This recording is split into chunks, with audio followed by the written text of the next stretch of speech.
இரவு. முழு உலகமும் அமைதியாக தூங்கிக் கொண்டிருந்த நேரம். வானத்தில் நட்சத்திரங்கள் மெல்ல மின்னின. அந்த அமைதிக்குள் ஒரு சிறிய கிராமத்தில் யூசுப் என்ற ஒரு இளைஞன் வாழ்ந்து வந்தான். அவன் வாழ்க்கை எளிமையானது. ஆனால் அவன் ஈமான் மிகவும் பெரியது. தினமும் ஃபஜர் தொழுகைக்கு முன் கண்கள் தூங்கினாலும் இதயம் அல்லாஹ்வை தேடி எழும். குளிர், சோர்வு எதுவும் அவனை தடுக்கவில்லை. ஏனெனில் அல்லாஹ்வின் நினைவே அவனுக்கு சக்தி. யூசுப் ஒரு ஏழை தச்சன். கையில் பணம் இல்லை, ஆனால் இதயத்தில் நம்பிக்கை நிறைந்தது. ஒரு நாள் அவன் வாழ்க்கையில் ஒரு பெரிய சோதனை வந்தது. வேலை இல்லை, வீட்டின் உணவு இல்லை, தாயின் கண்களில் கவலை.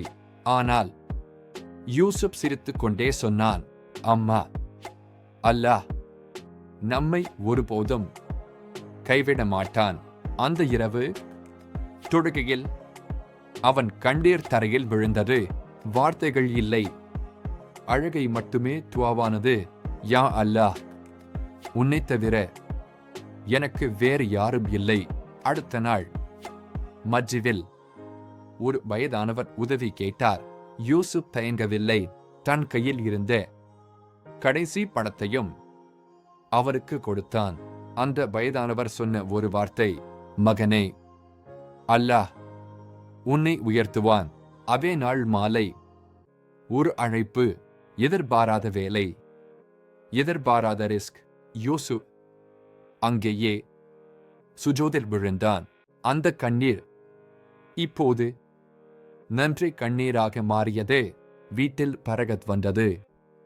தாயின் முகத்தில் சிரிப்பு. ஆனால் யூசுப் மாறவில்லை. அகன்பே இல்லை, ஆடம்பரம் இல்லை, இன்னும் அதிக சதகா, இன்னும் அதிக சப்ர். மக்கள் கேட்டார்கள், உன் பலம் என்ன? யூசுப் அமைதியாக சொன்னான், என் பலம் அல்லாஹ்